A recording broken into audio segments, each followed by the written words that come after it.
বাচ্চারা পড়াশোনার পাশাপাশি যেমন তাদের নাচ শেখানো হয়, আর্ট শেখানো হয়, তাদেরকে খেলাধুলার মাধ্যমে কি করে চরিত্র গঠন হবে সেগুলো বিষয়ে তাদেরকে সতর্ক করা হয়।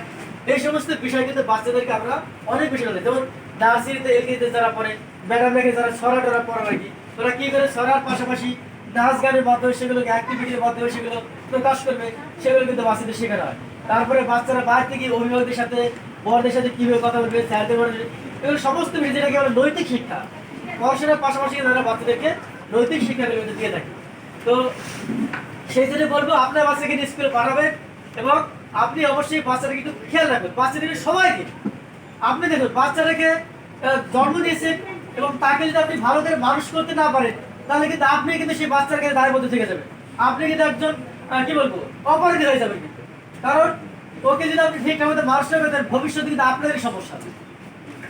তো সেই বাচ্চাটাকে আপনি যদি ভালো করে মানুষ করতে পারেন,